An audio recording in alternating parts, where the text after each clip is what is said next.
ready. It's like 3 minutes ago. Cool. In opening government, we have Roosevelt Academy. Cool. In opening opposition, we have Vienna Z. In opening government, we have Bucharest. And in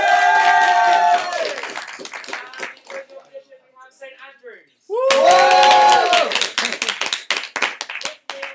name is Andrew. I'm the chair. We've got the panel. We have Jordan, Andrea, James, and not so much with Lauren, but we're going with 4.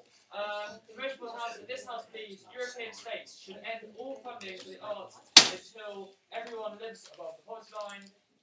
Unless anyone has any questions, speeches will be 7 minutes in length. Standing orders are as they always are. Yeah, if you want to apply, that'd be great. I'd like to invite the Prime Minister to open up the case that stands in his or her name.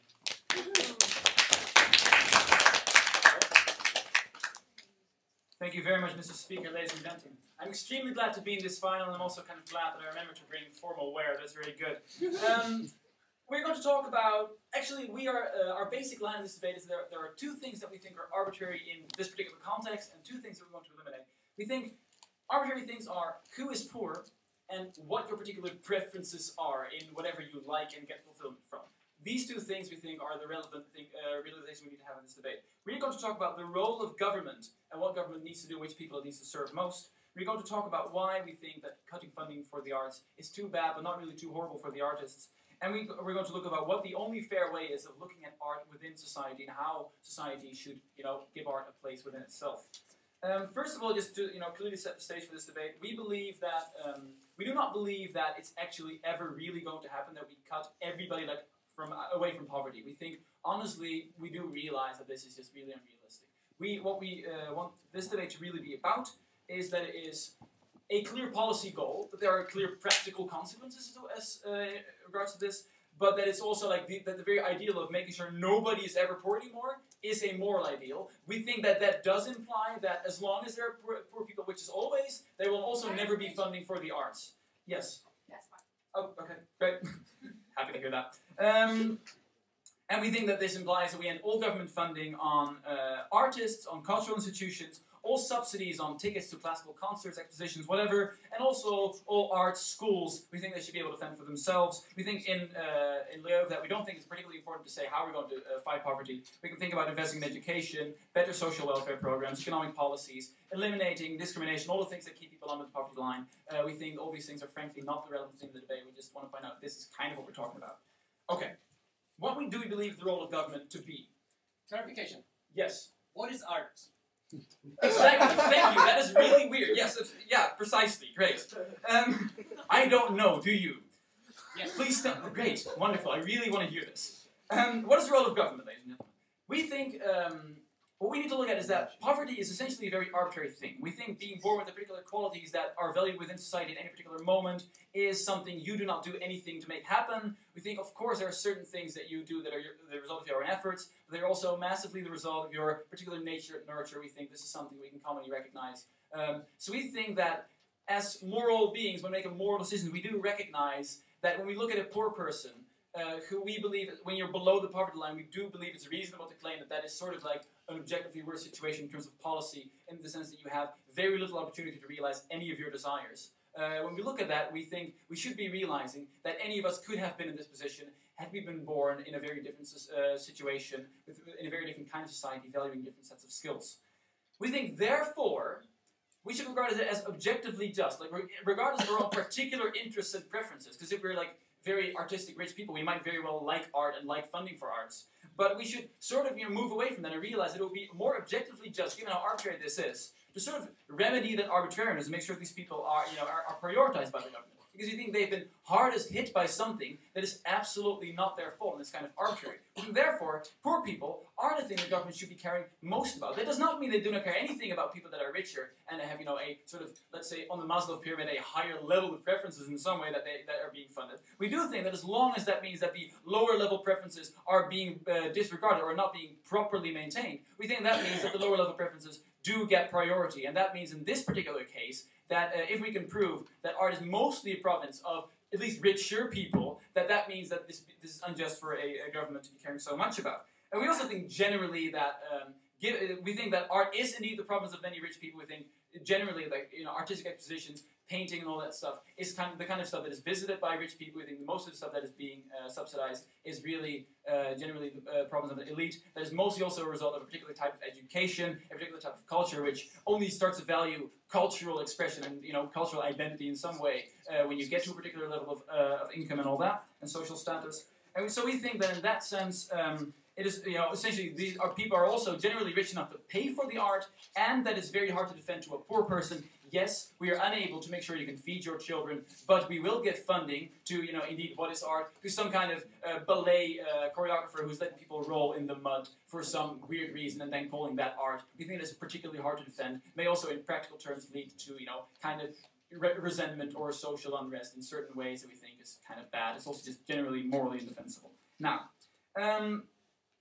why do we think that the artist should just kind of, you know, suck it up in this regard? Because generally we think art is a particular means of expression. We think it is important. We think the opposition is probably going to bring you lots of analysis on how art can be edifying and self-actualizing and all that. We think that's fine. We think we probably will agree with most of that analysis. We just think that you can apply that to any particular kind of expression.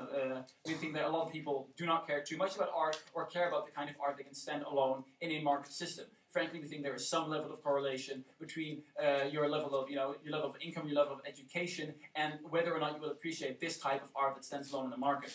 So we think that we simply cannot just fund a means of expression because you as an artist care about having this means of expression, because we think people care about all kinds of things that they want to do. If I like to go sailing, the government can't just fund me going sailing, even if my identity gets weirdly tangled up in this for some strange reason. We also think that governments cannot really define what art is unless opening opposition has a brilliant point on this, and therefore we think that governments cannot really make these choices and should just basically leave it up to the market. Now, this brings me to my third point, the fair way of looking at art within society. We think because tastes are so arbitrary, and because it was really hard to tell somebody, well, you know, rolling in the mud is not strictly speaking art, and then tell the next person, you know, maybe, you know, rolling in diamond dust could be, or something like that. I don't know what people do these days. We think that all these tastes are very, very arbitrary, and we therefore cannot fund, we can't fund all of them clearly, especially not with, like, more pressing needs also being there. So we think these preferences, the only way to properly recognize them is through the one mechanism we still have today, and this is called the market. We think that markets, you know, they aggregate preferences into demand and supply, and therefore they create the fairest possible system we have. It's not, you know, in every particular way perfect. We do think they create the fairest system by which the most people are able to realize particular preferences by putting particular prices of particular goods. We also think that by fighting poverty, and this is where, you know, the motion links back to itself, by fighting poverty you actually give people the means to choose between different preferences. We think when somebody's below the poverty line and you're funding arts, you're funding something that there's a really, really, really high chance they will never go to. Whereas if you're funding them directly towards their wallet and their pocket, you're funding essentially whatever preference they want to realize with that money. We think this leads to a much higher chance of, you know, essentially helping them realize any preference, thereby increasing their general happiness, thereby making lots of people happy, which we think is a particularly fantastic thing. And so for all these reasons, because we think poverty is arbitrary, because we think preferences are arbitrary, because we don't think government should be funding any particular preference, rather making sure that the maximum amount of preferences can be realized, whatever those may be, by maybe giving poor people more money. For all these reasons, we beg you to propose this motion. Thank you very much. That is the speaker's fine speech, and I invite the leader of the opposition to open up the case for that.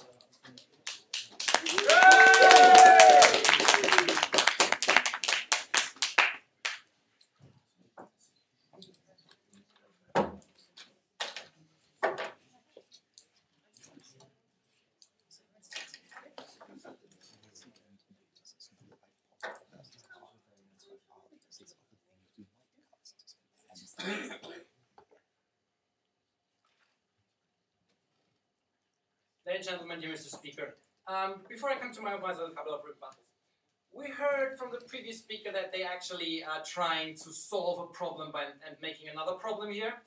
But they're trying to do is solve poverty in the general and making artists poor under the poverty. So they're actually generating a new sign of poverty, the artists. But first of all, I want to make a big rebuttal on your whole points about that this will affect the poor in a good way. And that's where we critically stand against it, because we think, first of all, that being poor doesn't mean you're that. Because in the European states, what means to be poor means you probably can't afford a car. Well, you have public transport. You probably can't afford a private doctor. Well, you have the private healthcare system. So being poor doesn't literally mean that you're dead until you're fighting for your life in a certain way. We believe that the European has developed a welfare system that keeps you from that threat of dying anyway, and that there are shields that are protecting us from that major threat. So we believe this is not about dying or your way to live or whatever, blah, blah, blah. But what this government trying to do is cutting all the funds on arts. And by the way, I'd love to hear a definition of arts because I think it's very classic. Because we can assume now that by arts they mean everything that comes with creativity. And to make it a little bit easier for the gentlemen, let's say about libraries. What about libraries? They're a collection of arts where written things are kept together, and libraries are often funded and raised by states that keep them alive. But also, libraries are often the only way for poor people to get education, because they get free access to the library because it is a state institution. No, and therefore, those people under the poverty line that probably not able to afford education, that's the only way for them to get at least a certain amount of knowledge that can get them a better job, etc. So this point about taking away those funds will actually harm the poor on their side because they don't get the method, for example, on those ways to get education. And think about cinemas. If there is no film produced by artists, what does the poor guys go if they have enough money to go once in a year to a cinema to enjoy himself? This government takes away all the fun in life, even for the poor, and even worse for the rich ones. And that will be one of my points. And by the way, Mr. Sir, rolling in dust can be an artificial expression to say how poor those guys on the street, and giving critic to the government and rolling in diamonds can show the same way that the rich people are actually too rich because they die in government. So this can be critiqued and will come up in my speech later on. So, why, and we think from the opposition have to be defended here, why art has to be funded and why art can't stand for itself. And this is important to come up later on. Why? Because art is something that is not driven by money, because people do it from their inside out. They want to express certain things. What do you want to express? They want to express criticism, situation they have been through. They have concerns about how the society develops. So what is this government doing? By actually cutting those funds on art, they're actually taking away what the Court of Human Rights called as a public watchdog. Art is a kind of public watchdog for the government, because artists express their concerns later. Artists express often their concerns in graphics, in literature, in pictures, whatsoever, and giving critique to the government. By removing those, the government tries to oversap and just take away the government. Yeah, please. We are not arguing for the abolition of art and artists in general. We are arguing that governments have no role in recognizing which one should get money or not. That's exactly the point. We're stating that art is not livable on its own, and that by taking away the funds, that actually art will die in that duration, and art has a function in the society which is really, really important. So we see that actually that government tries to build whatever non-democratical thing it comes to your mind. But now to my main substance. Why we need art? Because we need rich people in a society. And that's the second part I will show you. Why we need rich people? Because rich people often bring money and they bring business to a certain area. And the problem with rich people is you can't drag them to the country and say you have to leave here, because they have a philosophy to go to other countries, etc. So what you have to do with those rich to get them in the country, you have to provide a certain amount of two criteria. You have to provide the infrastructure, like hospitals, etc. That's also done for the poor, we're fine with that. But you have to provide entertainment and higher attainment that is actually for them to be feel intellectual. It is that way. And this is kind of parts where they take away the arts. So we think by taking away the arts in that debate, you're actually scaring off rich people, which is essential in the economic times we're in. Why? Because often businesses that try to make new workplaces need money to make their investments. Probably they go to a bank and get a credit, but at times like this, in crises like this, banks are often not able to give them the money because they struggle on their own. I think of Basel III and all that regulation that are set up on banks. So therefore, banks cannot give them credit, therefore they need the venture capital, and the venture capital comes always from rich people that are trying to invest privately into markets. So it is very important for the sake of those poor that there is a private investor that keeps the businesses running and to keep them investing into new workplaces. Because if there are new workplaces, then those poor actually have a job or even can get a job and can even get out of poverty. So what I've shown you is that by cutting the funds, we're actually taking away the environment that attracts rich people, and therefore there will be no new businesses, no new investments, no new workplaces. Therefore the poor will suffer even worse because they have no jobs, because all those poor probably go to China or somewhere else, and that's what will actually increase poverty on that side. So we see that by cutting funds, they take away the environment in which a whole economy can flourish, and therefore it is really essential to keep those things up. Mark will later talk about a little bit of society, but we think this is the main point in this debate, because by cutting those funds, will actually make poverty even worse and even accelerate in that direction. And for all those reasons, I beg you to oppose.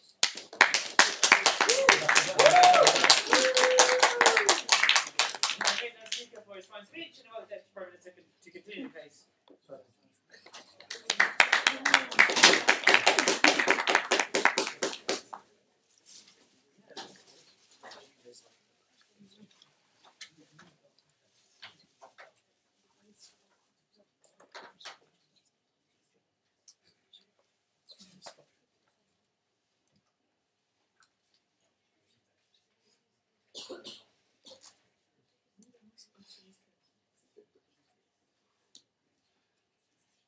Thank you very much for the floor. In my speech, I'm going to talk about a couple of things. I'm going to talk about the role of the government again and why we believe that government shouldn't be something like Santa Claus handing out free stuff to the rich people while the poor people have to suffer. I'm going to talk about where subsidies actually come from, where they go to, and who benefits from it. I'm going to talk about how the system can actually be self-sufficient without the government support, and why we therefore think that the government support should be directed to the poor people instead of to the rich. And I'm going to talk a little bit about the role of the population in this. But first of all, some points of rebuttal that do not really fall within my main points. Okay, well, the first opposition team seems to think, and it might be because of bad wording, because what he says is that we live in a flourishing economy, yes, for the rich people that like art, but not for the poor people that live below the poverty line. We think that we should stand up for those people that do not have a voice in this right now. And second of all, they were talking about that little bit of society. Maybe bad wording again, but we don't think so. We think that they are talking about that little bit, that tiny little bit, the 10% rich people that benefit from the subsidies. We are talking about the 90% other people that do not benefit from it, while they could benefit from other means. Okay, why do I say this? The role of the government. Okay, what I've already told you is that we don't believe that the government is like Santa Claus. We think that the government has a very, the first purpose of the government is to make sure that everyone has the means of sustainable living. Okay, then when the opposition comes up and say, yeah, well, being poor in a Western country means not owning a car. We don't agree with this. We think that all countries have a baseline, like the poverty line that is set out, that means that you cannot sufficiently take care of yourself. What we, for instance, see, and why we think that people are still living below this poverty line, is because they have to go to places where they can get free food because they cannot afford food themselves. Because we see people that cannot enter education properly because it's too expensive in some countries. We see that this is massively harmful for those people. And what we then see is if we stop funding art that's mainly based for the rich people, and we invest this in these poor people by creating jobs. So we actually take them out of the hands of the rich people, because opposition seems to think that the only way that the poor people can have jobs is because of the rich people. We say no. We think this is the duty of the government. We say if we stop funding arts, we can actually make it the duty of the government to fund workplaces, to make sure that they invest in creating work, to make sure that they invest in education, to make sure that they invest in other means of society. And opposition came up with, well, yes, but libraries are such good means of education. I'm really sorry, but if you do not know how to read, a library is completely useless. So we say that we should better fund free education for everyone. And therefore we say that if we stop funding art and we do fund free education for everyone, if we do fund the creation of work, and we do invest in that, it will be beneficial to everyone, not only to the poor people, but actually also to the rich people. Why? Because these poor people will then help the rich people. Why? Because what we see is that by creating this extra work for these people, that they can start participating in the economy. Now they do not, because they do not have the money. But if they do have the money and they do start to participate in the economy, there will be more economy, there will be more money in the economy, and we will get this flourishing economy that they are so desperately talking about. Second. Can you tell me how this small amount of money is going to affect how we fund every other thing and actually improve the life of poor people? Well, first of all, I don't think we're actually talking about a very small amount of money. We're still talking about billions of money that's spent on art funding every year. And then, second of all, we already said that it's a completely unrealistic dream to say that poverty will be out of the world forever. What we say is that the moment there is still poverty, we shouldn't fund things that go against poverty. Okay, my next point.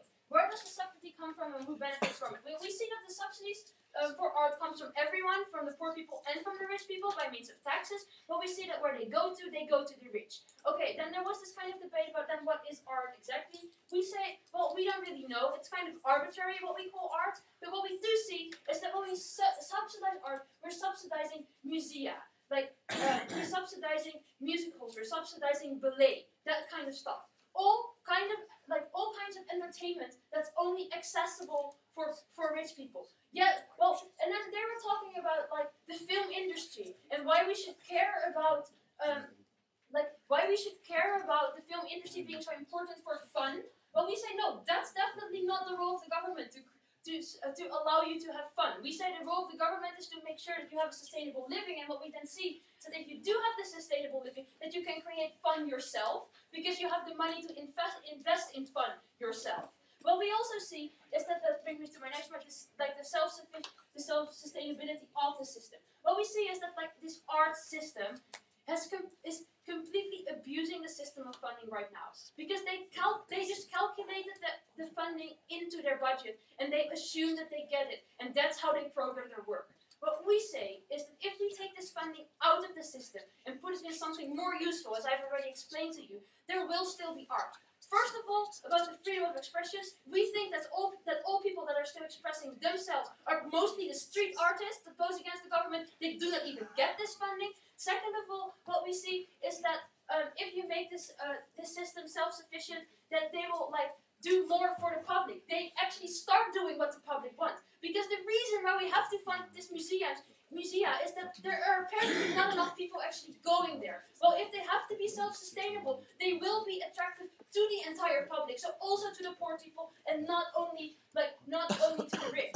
Okay, and then my last point, like the role of the population, we think that as the population as a whole, we have to take care of mainly as a government, but also as the population as a whole, we have to take care of the poorest in our society. Why? Because we indirectly benefit from them, as I've already explained to you. What we then see is that if we take care of them and we allow them to flourish, we allow them to be educated, we can get this economy that opposition is trying to talk about. So what did I tell you? Well, first of all, I told you the role of the government, why we don't think the government should be Santa Claus, but why we think that the government should actually take care of the people that are worse off in society. I told you that art will never disappear, but that it can actually be self-sustaining and therefore be accessible for everyone. I told you that the money we save from this, we can probably invest in better things than we are investing in right now. And I've told you that we believe that the moment you stop funding art, there's no harm in stopping funding art. Well, there is harm in funding arts right now, so therefore I'm trying to propose.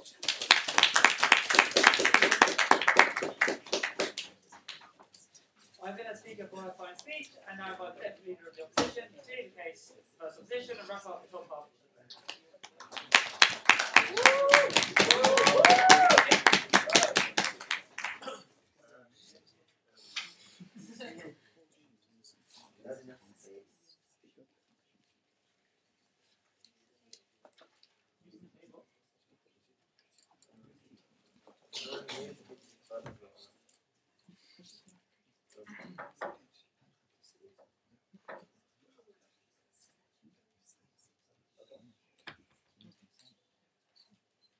Ladies and gentlemen, Mr. Speaker, isn't it strange? We have a proposition that totally bashes art, says it's absolutely worthless, and here we are at a debating competition, which is basically a form of art, and many of those competitions couldn't be realized without that funding. So maybe you could also think about the meaning of debating for society. Maybe if you think this is useless, isn't that a bit contradictory to your motion that you're here? I want to basically talk about 4 points. I want to talk about the obligation of the state, because I think the proposition really got that wrong. I'm going to talk about the fragility of arts. I'm going to talk about moral obligation and efficient spending. But before I do that, let me give you a few points of rebuttal. First of all, she says, libraries are useless if the people can't read. We're talking about Europe, not about Africa. If you take, for example, Germany or Austria, those countries, you have literacy rates of almost 100%.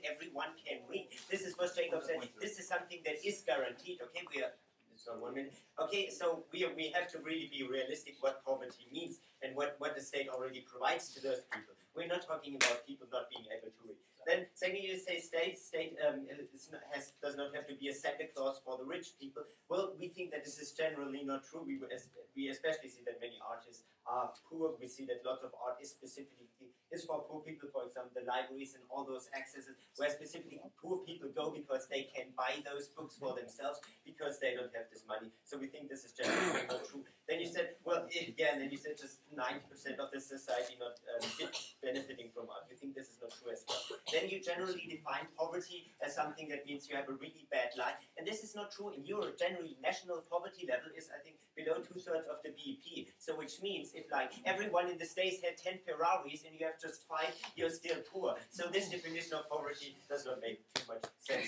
at all. And then you said, well, those artists, they calculate the funding into their budget, obviously. I mean, why wouldn't they? And of course, if they didn't have this money anymore, they massively had to cut down what they can do.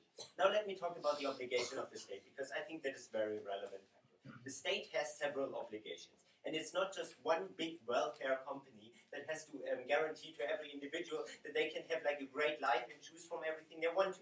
The state has several obligations, for example, to guarantee to preserve the cultural heritage, to educate its citizens, to preserve things that otherwise would be lost, would forever be lost. And this is why the state has to think on a larger scale, has to do what, for example, individuals would not do. This is why the state has to step in. We see that individuals rarely are willing to donate to art, to support these things that couldn't survive on their own, because they're usually, for example, more emotionally driven. They usually just support humanitarian action, give the money all to Africa. And while this is certainly a good thing, on the other hand, we still have to make sure, or the state has to make sure, because he is the only player that can act in this case, to preserve other values and to preserve, for example, the cultural heritage. And in a way, I mean, states in the past have fought wars to secure the existence of their culture. And I think if we look back, for example, ancient Greek, ancient Egypt, what is preserved from them, what we still have, this is basically a form of art. Many things, for example, the philosophy and all the things that you, I think, are useless are what is for future generations. And we think it's very, very essential to our population, as Jacob already pointed out. Now let me talk about the fragility of art. You said art can survive on its own, and this might to some degree be true, especially when talking about movies. Obviously, Hollywood movies would still survive because they get a lot of money. But this is not a specific art that is being funded anyways, and that's not what we are concerned about. We're concerned about things like, for example, museums. We're concerned about libraries that cost an immense amount of money to sustain, and usually you can't have that money. And you said, well, poor people can go there, just check in London, go on the website and see how many free museums, what kind of awesome stuff you can see there by just paying no money or very little money. And this is specifically because it is funded. And the problem is now, if you cut this funding, if you cut it for a longer period of time, many pieces of this cultural heritage will disappear, and they will now disappear forever. And I think culture is something that a country or culture is known for.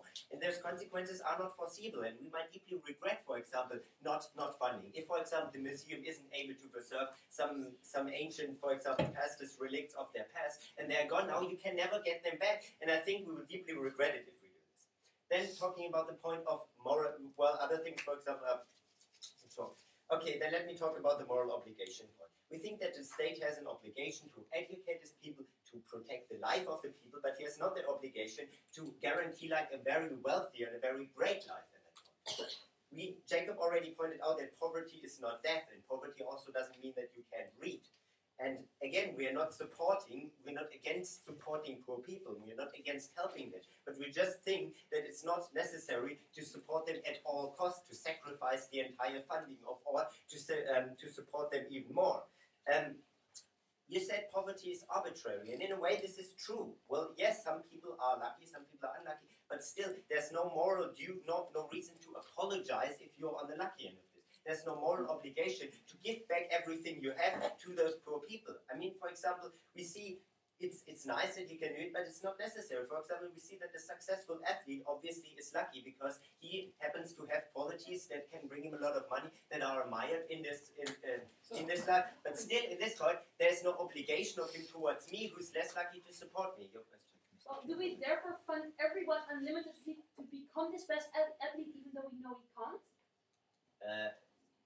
No, of course we don't. But what I'm just trying to get at this point is that yes, we don't have to rich people. We don't have to apologize for having art, and even if there are people, doesn't mean we have to abolish all art and be sorry for having art, unless all those people are also very wealthy. Then, lastly, this brings me to the point of efficient spending. We think that generally art funding isn't that big and it isn't that significant in the state. We already brought that out. It's some money, but it's not that money to really benefit, to really do a great benefit. So the benefits generally to those people are rather small. The point is, I mean, there are already many studies that show, for example, that happiness increases less with money, the more money those people already have. We give those people basic security, but not putting all the money from the arts into that area still wouldn't increase their quality of life that significantly. On the other hand, we would lose so many things that we might never even get back. And here the state has the obligation to secure and preserve the cultural heritage. It has to secure what can't be replaced, the fragile art, and for all those reasons, we beg you to propose.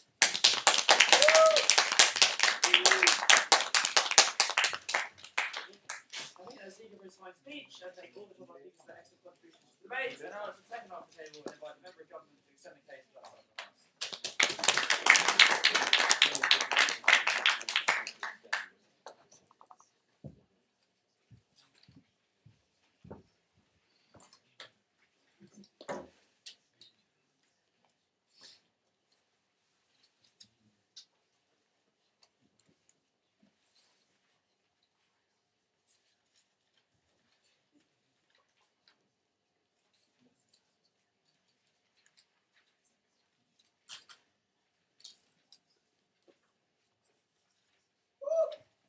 Sorry.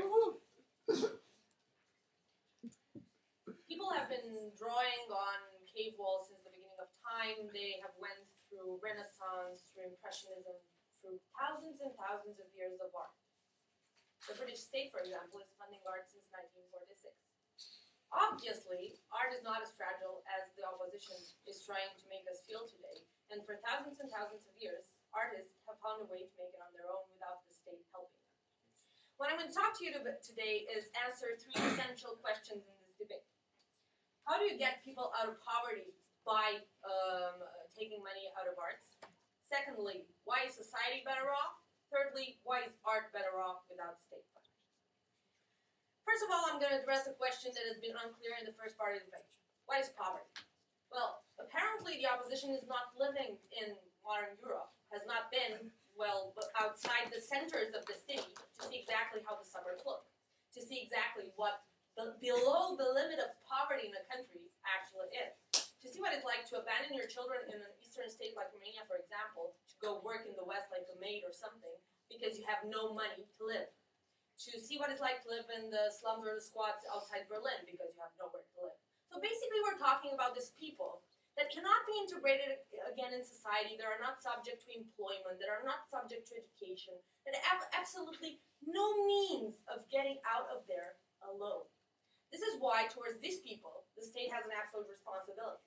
Because if these people were subject to help from the society that failed them, from the private environment that failed them and won't hire them because they have no education, the state maybe could wash its hands away. But in this certain situation, it's its state absolute responsibility to help these people that are not to blame for being in a situation that they can by no means on their own get out. So basically, what is the amount of money that we're talking about, and how does this money get from the arts to the people? Well, it's quite simple. If we look around European states right now, we can see that most of them, even in Western developed democracies, we have problem with balancing budgets. We have problem with borrowing money. So definitely, these governments need more money to do the projects that they want. So, if we take, like, let's say, we have two ways in which we can help people that are below the line. First way we could do that is to trickle down, to take taxes down. That means that we will increase employment. That means that probably more people will get jobs. How do we do that? Well, we reduce the taxes from, let's say, 6% to 5%. That 1% that we need to put back in the budget so we can continue with our other plans could be taken from our back. No thank you.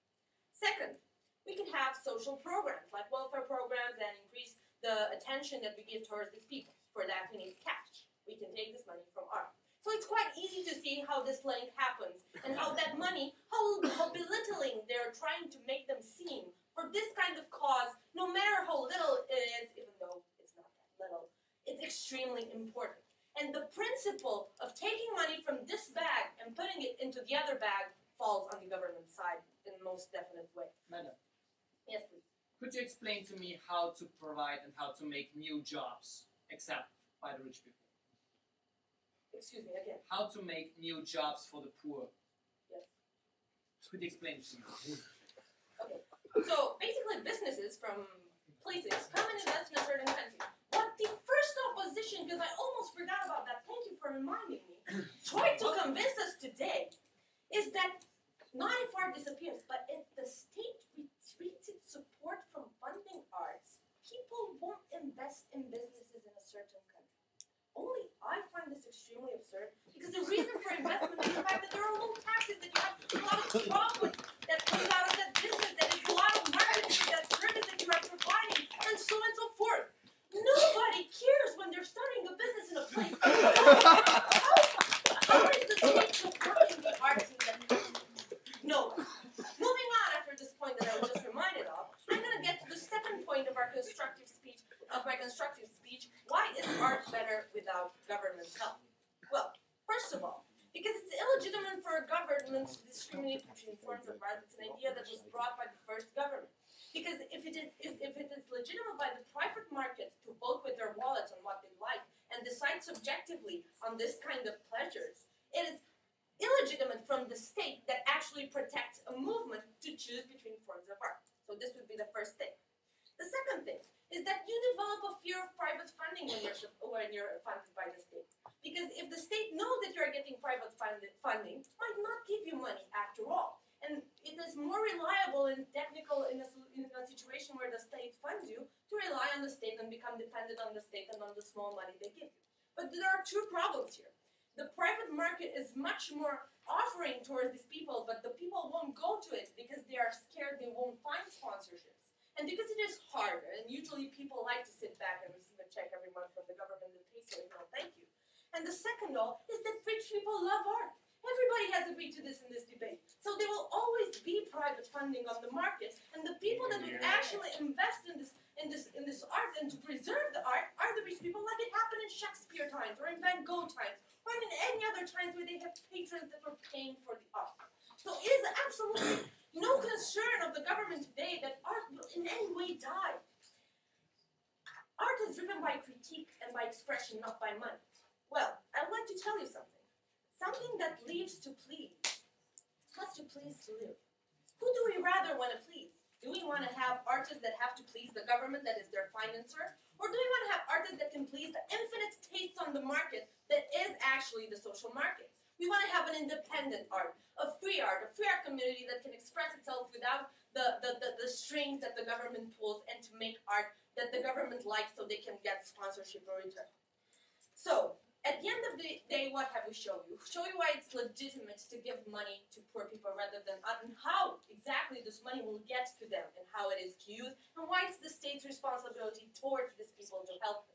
What we've showed you more than this social benefits that we have is why it is damaging for the arts to be sustained by the state, because they create a dependency, because they don't have access to a market that sets prices better, that has better resources and more money, and why the fear of this private funding independent of the state actually, let's say, prostitutes the message and ruptures the fabric of artistic independence, of expressing yourself and having to please the government. For all these reasons, I believe you should propose.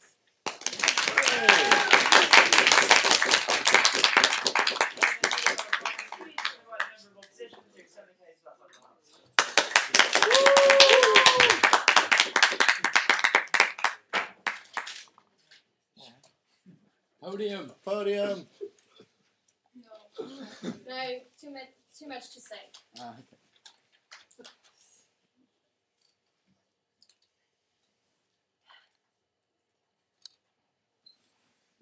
Mr. Speaker, what the proposition is telling you is that art is a privilege for rich people, and it's a good way of doing this because of what we are going to show you. So first rebuttal, then why it will just improve class division and giving poor people less chance to improve their situation, and then the monopoly of ideas argument. So first to rebuttal quickly. About the members of society are affected in emotions by what they get from the media, but also what they get through arts. It's a different way of attacking of getting the awareness. So they're cutting that. And also about the subsidies. The subsidies make arts accessible to poor people because the rich people can afford it anyway to go to arts. And that's why you are just opening the gap between rich and poor and making arts just accessible for rich people. And you're saying that you're cutting the funds for art schools, that is cutting the possibilities for poor people to evolve through arts, and only giving this privilege to rich people, as I will show you in the first argument. Now to second proposition. In the Renaissance, okay, we had arts, but they only showed one aspect of society because who funded arts? The rich people. And we will show you that rich people will fund arts because government won't fund arts anymore. And so the problem here is rather that it's not that the artists won't have any earnings anymore, it's rather about the accessibility of art, and we will show you how that harms society. So, and finally, the government protects better the ideas because the government is elected by all the people in the EU at least. And so, and if the government's not there anymore, then the rich people will take over, and the rich people, as we all know, are not chosen by society. Now, now to my points. If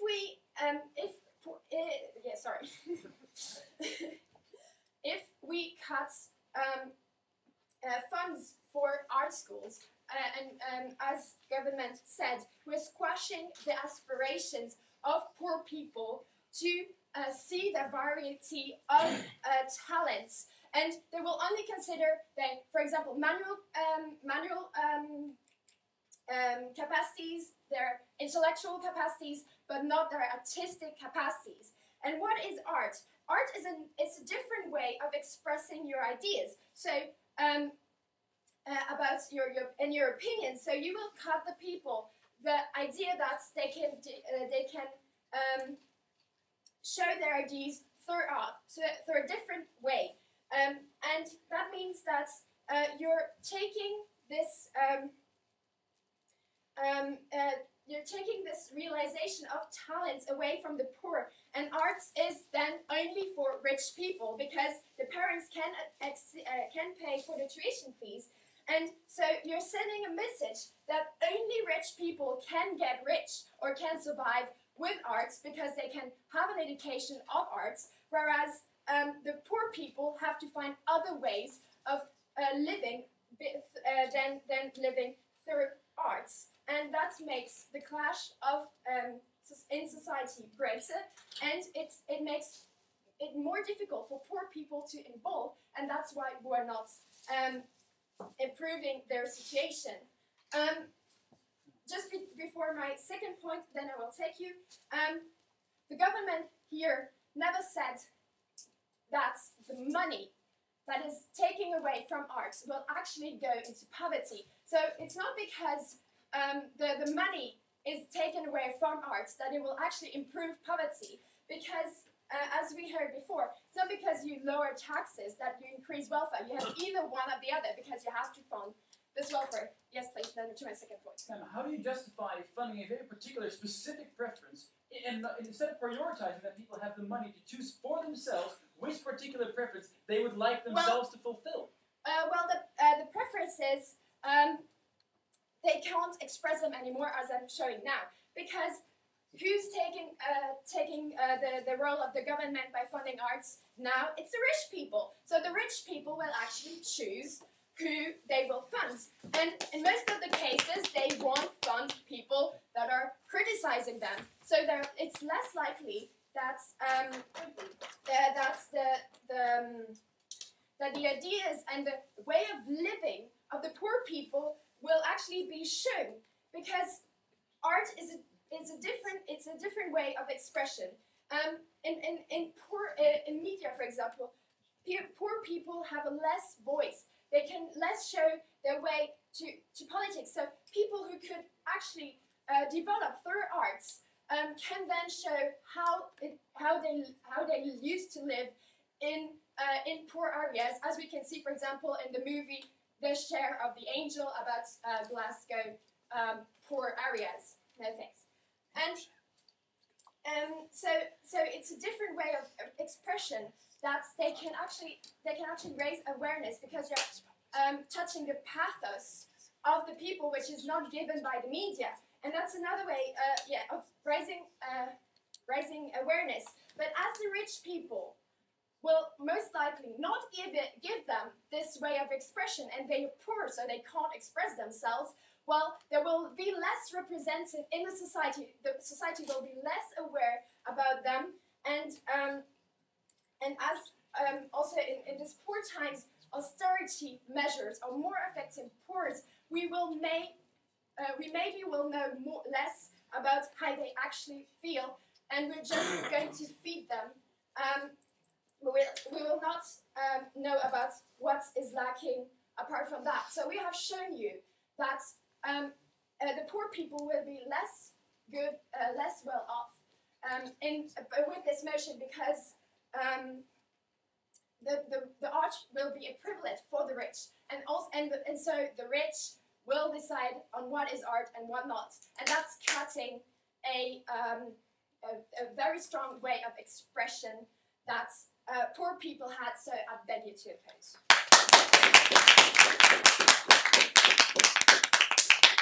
I think let's give a fine speech and invite the government whip to start the case for the proposition.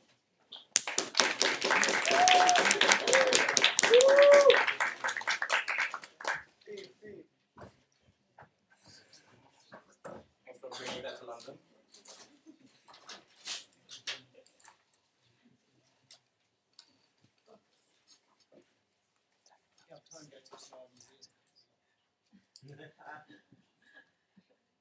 Thank you. Mr. Speaker, we, Untitled Opposition today, offered you a way in which to see this debate. We're proposing that we see this debate in the following way. We say, first of all, state investment in art is dodgy and bad in the first place. It is extremely harmful in the ways Flavia explained to you, and I will restate them with regards to the rebuttal that was brought. Second of all, there is a moral duty of the state to ensure that the basic poverty, the basic needs of its population is met. Precisely because the existence of people below the line of poverty is there due to a failure of the state. And thirdly, I'm going to thoroughly show you why the opposition explained to you today and proved to you today why art can stand alone, and all the benefits to the rich people and to the poor people that art has will still exist if we implement our program, if state funds art. And will exist even more, considering that state investment of arting is a bad thing in the first place. But before that, just a little bit of rebuttal, because we hear from the side of government, for instance, that, well, rich people can afford art anyway. So essentially, they're saying that, we're making art inaccessible to poor people. So I have two responses to that. First of all, if you have a mature vision of what below poverty actually is, which is you have it difficult to find nourishment, you have a difficult time to find a roof over your head, which is still the definition of poverty in the European Union, especially in the Eastern European Union, but also in the outskirts of big countries. Now, if you are below the poverty line, you don't care that much about art. I'm sorry, but that's just true. Psychologically proven, sociologically proven. So the fact that the government won't be able to easily offer you accessible access to art, then that's not a problem. Obviously, we reject the notion of the first government confusing education with art by saying that apparently we're not supposed to educate our kids into absolutely any literature or anything whatsoever, because they believe that this motion is about maybe private versus public education. But essentially, we're saying, well, rich people, the fact that the poor people won't be able to afford art anymore.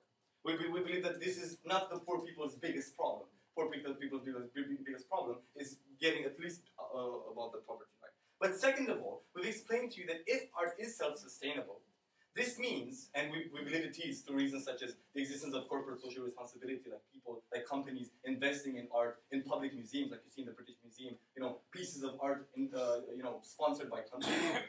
Or we see that it survives as it has survived throughout the decades. We don't see no reason why museums could not be privatized and still maintain an accessible level. We see no reason why art could not sustain in itself. We believe that through this measure, poor people who are below the poverty line but somehow still feel that art would improve their situation would still have access to education. Now, another argument of rebuttal would be the fact that how money from art doesn't necessarily fix poverty. We essentially want to say that Flavia has pointed out two ways in which you can fix poverty. First of all, either stimulate employment by lowering taxes, either actually investing in social programs. All these issues require money. What we're essentially saying is that it is immoral from the state to send money from investing it in these two essential measures to take people out of poverty. It is essential to take money from the pool that can be used in these ways and to put it into funding art. This is what the motion is about. We obviously believe that if our social plan is implemented, there will be more money to invest in these issues. Now, at the end of the day, first of all, why state investment in art is bad. First of all, we explained to you that the state doesn't discriminate. It discriminates between artists, that the state invests only in a particular type of art that it agrees with and it likes, essentially. And that, artists will feel the need to, please what the state wants to invest in. And then they say, well, yeah, but in our case, they want to have to please rich people. First of all, I would much rather please rich people than the state, because rich people have different tastes, and there are many rich people, whereas the state is only one single entity that has only one taste. But second of all, I would much rather please rich people in terms of what the first opposition said, which said that, art is a way in which you can actually, oppose the government. You can actually use art in order to reveal, what social problems you have. I find it difficult to believe that the state would actually invest in art which condones the state. So we also, for this reason, believe, that this whole point about, you have to please rich people is not bad. But furthermore, we've explained to you that as long as state funds art, the major problem with that is that the art, you eliminate part of the ability of art to be self-sufficient, because artists would no longer try to adhere to the free market, which already offers a lot of, which already stimulates a lot of creativity and stimulates a lot of diversity. But you have to depend on the state and what the state is willing to invest in. So this is another bad thing. And thirdly, we actually see that how, state investment of art undermines the possibility of artists to tap in to private investment. Because once you get an investment from a private investor, then the state will no longer fund you because they say you can do one on yourself. So artists today, they refuse to actually ask for private investment because they know that the state may be able to fund them a lot more easily. Wouldn't you agree, sir? Well, could you please engage with our example of, for example, a certain library or museum would still survive if it doesn't have the money? Well, thank you. First of all, you have not explained to us why there cannot be private libraries, or the private sector cannot take on libraries. There can be libraries for poor people as well, developed by the private sector. We see no problem with that necessarily. But second of all, we really do not want to get into a debate about whether art is. Am I funding art right now? I mean, the fact that you have education, sponsored by the state, we really do not think that this debate is about that. So moving further along, the second point, we believe that it is the moral duty of the state to ensure that the basic needs of the population are met, precisely because it is the state's failure why people are in that situation in the first place. The opposition has never engaged with this argument, has never said that it is not the duty of the state to help poor people. Actually, they said it is the duty of the state to help poor people, but the way in which the opposition wants to help poor people is by offering them art. And we're saying that it is a lot more essential, to help poor people in this way, through the mechanisms that we've explained to you.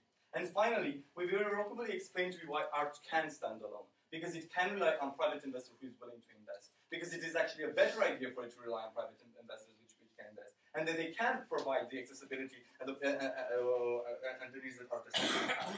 So for all these reasons, ladies and gentlemen, at the end of the day, we find that, first of all, state investment in art is bad in the first place. Second of all, state investment in art in a situation where balancing budgets is European states' #1 priority, and where people still live below the poverty line, is immoral, and it's the state's duty to do the opposite in this case. For all these reasons, we urge you to propose. I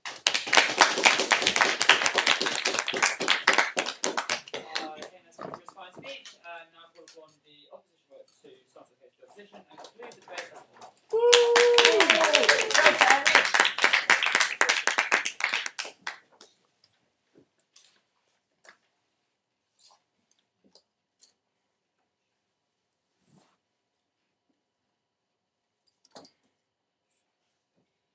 Mr. Speaker, the Pope have actually acted very condescendingly towards people who are actually poor but can enjoy art, right? It's not any sort of decision making that you are making when you are poor that, oh, I'm not going to enjoy art anymore.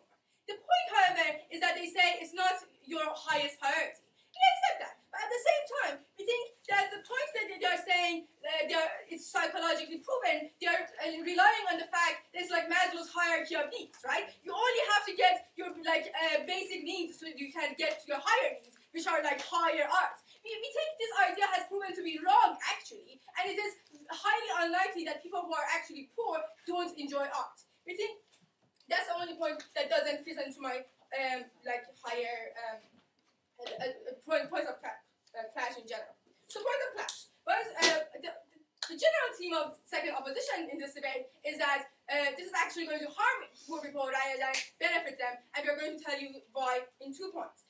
First of all, we think this is going to take away their voices and the way that they express themselves within society. It's going to entrench their situation within society, right? Second of all, we think this is going to lead to squashing of their deans and lead to a massive class divide within our society, which we don't think is good.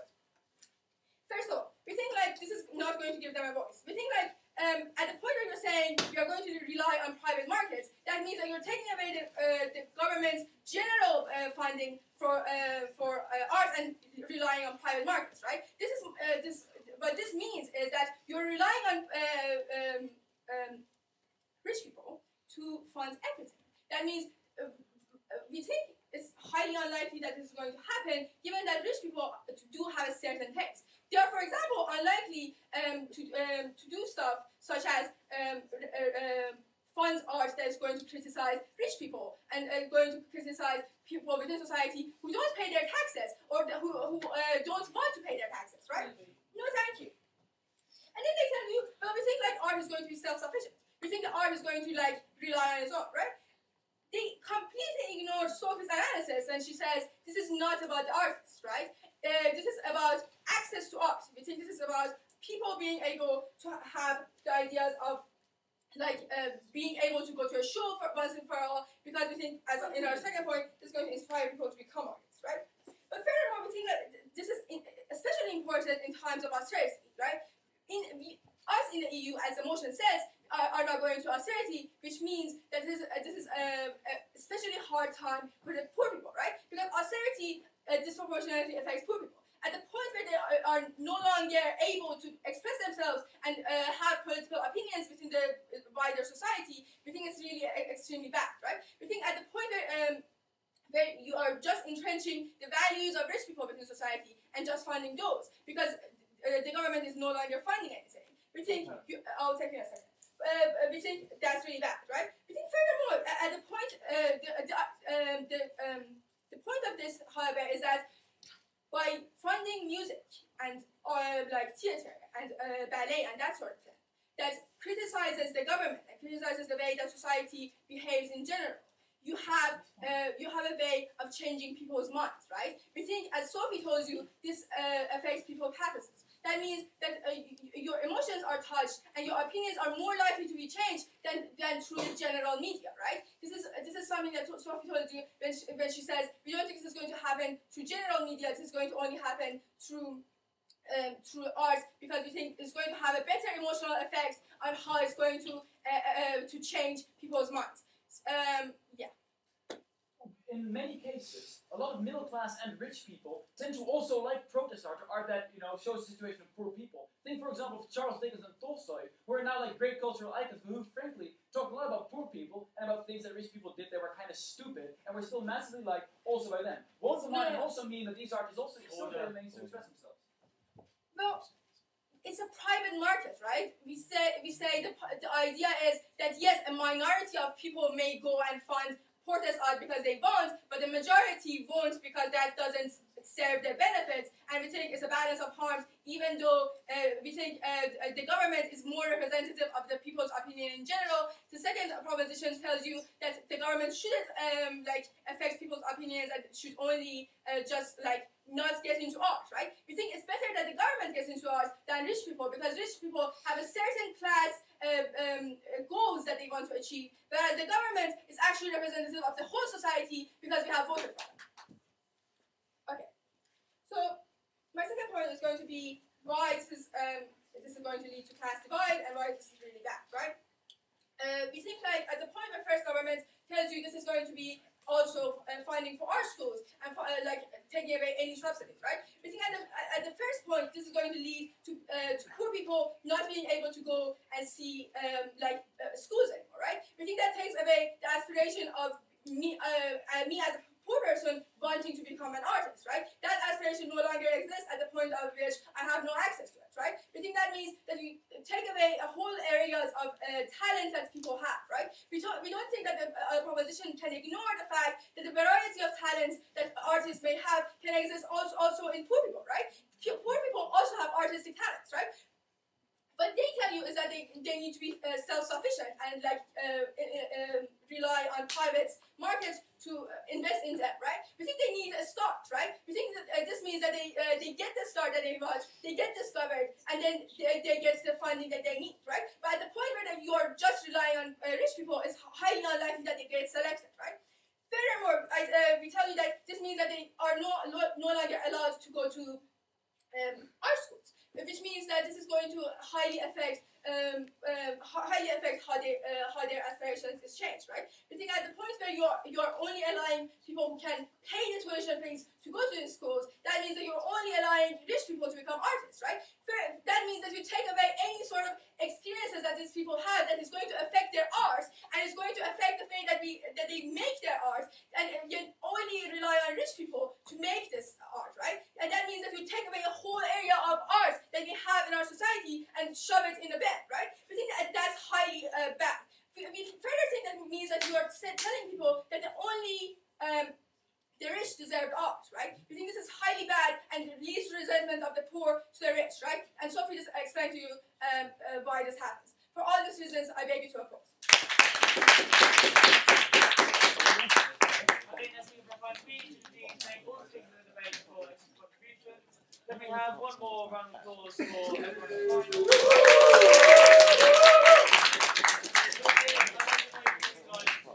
Shake hands at me. I don't know, it's fun.